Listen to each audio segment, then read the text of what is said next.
जो इत्तला हमें मिली कि एपेक्स कमेटी में तो गंडापुर साहब ने भी इसकी तायद की, सीएम जीबी ने भी इसकी तायद की, लेकिन उसके बाद जो पीटीआई क़यादत है, चाहे on the floor of the house हो या बाहर मीडिया से बात कर रहे हूँ, वो इसकी भरपूर मुखालफत कर रहे हैं और ये मुतालबा कर रहे हैं कि एपेक्स कमेटी की बजाय ये मामला पार्लियामान में आना चाहिए था। तो ये विद इन पीटीआई को मसला है तालमेल का या कुछ और है?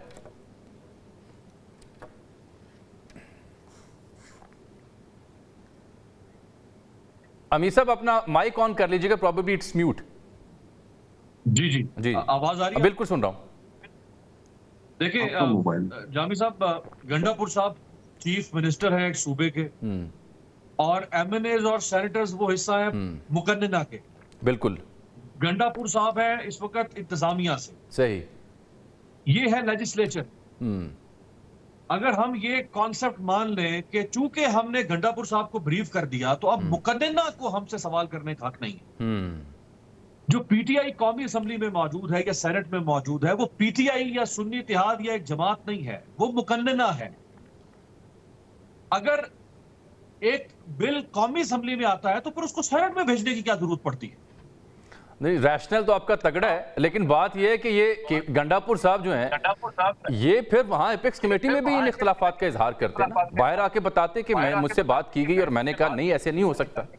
जो अभी पीटीआई कह रही है यही मौकिफ उनका वहां होना चाहिए था और बाहर निकल के वो बात करते तो फिर समझ आती। देखिए एक तो मेरे इल्म में नहीं है कि उन्होंने इस पे क्या मौकिफ दिया, वो मुतमईन थे जो एपेक्स कमेटी में ब्रीफिंग दी गई या उस पर मुतमईन नहीं थे। मैं अगर वो जामिर साहब मुतमईन थे भी, अगर वो मुतमईन थे भी तो ये अलहदा हाउस है ना भाई, ये बाय कैमरल जो आपने लेजिस्लेचर खड़ी की है, ये क्यों खड़ी की है? ये इसलिए तो नहीं है कि हाँ फलां मुतमईन हो गया तो तुम्हें जवाब दे, हम नहीं है। देखिए फॉल ऑफ काबुल के बाद 28 सितंबर 2001 को अमेरिकी पार्लियामेंट के अंदर जो अमेरिका के chairman joint chiefs of staff committee थे जनरल मार्क मिली, उनको बुलाया गया।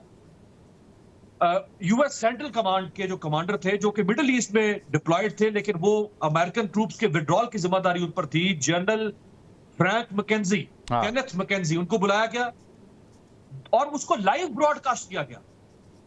और अमेरिकी अवाम के मुंतखब नुमाइंदों ने अपने टॉप 4 स्टार जनरल से पूछा कि भाई 20 साल हमने पैसा लगाया इस मुल्क के अंदर, हमने असलहा दिया, हमने फौज दी, हमने उनकी फौज खड़ी की, हमने उनकी पुलिस खड़ी की, हम हारे क्यों? हमें खिलफत को उठाना पड़ी। ये शर्म का मुकाम था अमेरिका के लिए। लेकिन उन्होंने लाइव ब्रॉडकास्ट, ये नहीं कहा कि इन कैमरा ब्रीफिंग छुपा के रखो कहीं दुनिया को पता ना लग जाए कि सुपर पावर की ठुस होगी अफगानिस्तान में। कौमें ऐसे नहीं आगे चलती हैं दबा दबा के छुपा। भाई ये मुकन्नना है। पहली बात तो ये कि कोई जी शऊर इस बात की मुखालफत नहीं करेगा कि ऑपरेशन नहीं होना चाहिए। कौन अक्लमंद आदमी इसकी मुखालफत करेगा कि ऑपरेशन रोका जाए?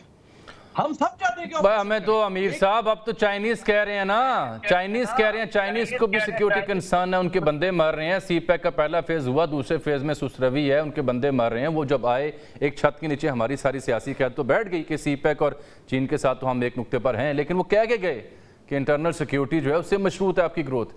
तो चाइनीज फैक्टर भी रख लें और उसकी जरूरत को भी महसूस कर लें। जो आप पाकिस्तानी कौम हो या चीन जिसकी पाकिस्तान के अंदर इस वक्त स्टेक्स हैं, उनकी हुकूमत हो, हम सबका मुतालबा था ना कि इस मुल्क में अमन आना चाहिए।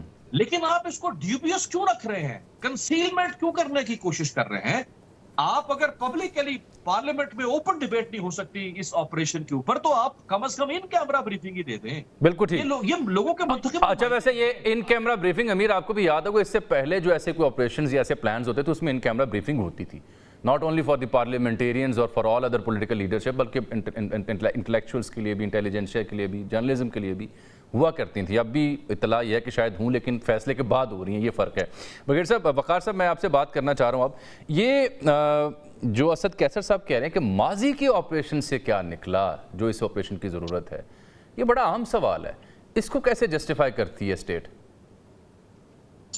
आई थिंक इसमें ट्रिवियलाइज करने की इनकी आदत है। And he has been part of, Qaiser साहब उसी असेंबली के स्पीकर थे जब पीटीआई ने तालिबान के साथ हाथ मिलाया, उनको सेटल करने की बात की और उसका हम आगे खमियाजा भुगत। मैं थोड़ा सा आई थिंक इस पे जो है ना ब्रॉडर पर्सपेक्टिव में लेना चाहिए। ये आई थिंक बड़ी हेयर स्प्लिटिंग की जा रही है। क्या दिल्ली जो शोधा हमारे चाहे सिविलियंस हैं चाहे फौजी हैं, डिफेंस कर रहे हैं। ये नजर नहीं आता MNAs LPS को, वो काके हैं जो चूचे हैं कि उनको पता नहीं कि क्या हो रहा है पाकिस्तान। क्या रोजाना आवाजें नहीं उठती जी कि पाकिस्तान को प्रोटेक्ट किया जाए, चाइनीज वर्कर्स जो हैं या इंजीनियर्स मारे गए, कि कितना शोर होगा किया गया। तो एनवायरनमेंट तो सबको क्लियर है। बाकी ये कि इसमें कोई जरबेज टाइप की वो कार्रवाई नहीं हो रही, मेनली इससे रिजॉल्व, और उसके अंदर 4-5 चीजें जिसकी जरूरत भी है, जहाँ कैपेसिटी बिल्डिंग का है, ओनरशिप का। क्या जो वजीर आला केपी है, अगर लेट से दासू डैम के पास होता है अटैक चाइनीज पे, तो क्या केपी गवर्नमेंट की कोई जिम्मेदारी नहीं है? अब देखा जाए तो लॉ एंड ऑर्डर तो फिर सूबों के पास है, लेकिन कोऑर्डिनेशन से कैपेसिटी बिल्डिंग की जरूरत है, एक ओनरशिप आपने लेनी है। सारी ड्रामेबाजी, ऑल आई वुड से कि मेरे ख्याल में इतना नॉन सीरियस एटीट्यूड है, टाइम मीडिया पे भी लोग इसको ट्रिवियलाइज करते हैं, ये हो गया, आसमान सर पे उठा लिया जाता है।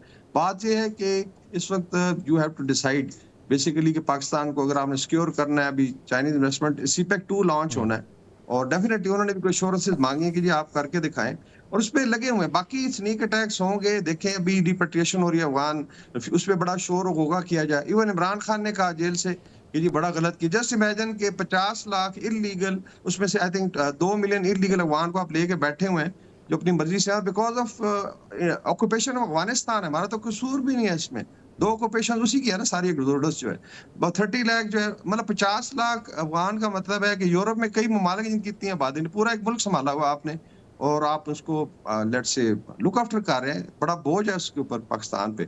लेकिन जैसे ही होता है तो you then start doing hair splitting, trivializing. I think it's a very serious matter, और कोई ऐसी चीज नहीं है जो नहीं पता थी लेट्स से हमारे खैर से जो लेजिस्लेचर के लोग हैं।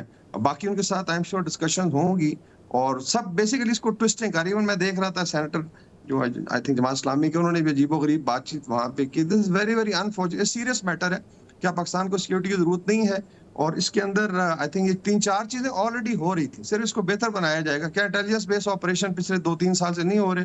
क्या जो है इसके अंदर कैपेसिटी बिल्डिंग के ऊपर एफर्ट नहीं कर रही स्टेट? तो ये चीजें हो रही हैं, सिर्फ ये कि it will be more I would say harmonised, उसके बेहतर कोऑर्डिनेशन होगी, और somehow it was felt कि सारा कुछ फौज पे इंटेलिजेंस पे छोड़ के। आप जो तो कह रहे हैं ना वो सुनने में बहुत अच्छा लगता है, लेकिन क्या ही अच्छा होता जो बेहतर कोऑर्डिनेशन नीचे हो रही है ऑपरेशंस के लिए, बेहतर कोऑर्डिनेशन पॉलिटिकली भी हो जाती, क्योंकि पॉलिटिकल स्टेक होल्डर्स को ऑन बोर्ड किए बगैर या उन्हें एड्रेस किए बगैर, जो अमीर भी बात कर रहे हैं, इम्तियाज गुल साहब भी बात कर रहे हैं, उसके बगैर इसके ऊपर सवाल तो उठेंगे ना जी। जी ठीक है, आई थिंक इस पे, लेकिन मेरा ख्याल है कोई ऐसी अनहोनी चीज नहीं है, या ऐसा नहीं कि पीपल आर नॉट इन्फॉर्म्ड, उनको पता नहीं है पाकिस्तान में क्या हो रहा है, किसी ये कॉल तो सबसे ज्यादा बलूचिस्तान और KP से आ रही थी कि सिक्योरिटी को बेहतर बनाया जाए। बट रीजन मैंने दी है आपको, Afghanistan is not a normal country, और आपने डे टू डे बेसिस पे इसको हैंडल करना है। फिर इंडियन इन्वॉल्वमेंट है, उनके डेथ स्पॉट्स फिर हैं यहाँ पे, so it's going to be I think एक कॉम्प्रिहेंसिव प्लान होगा, और मुल्क के लिए बेहतर है। आई थिंक इसमें अगर कोऑर्डिनेशन हो और सारे इदारे और कौम इस चीज के ऊपर इकट्ठी हो, मेरे ख्याल में इसमें इतनी अप्रीहेंशन नहीं होनी चाहिए।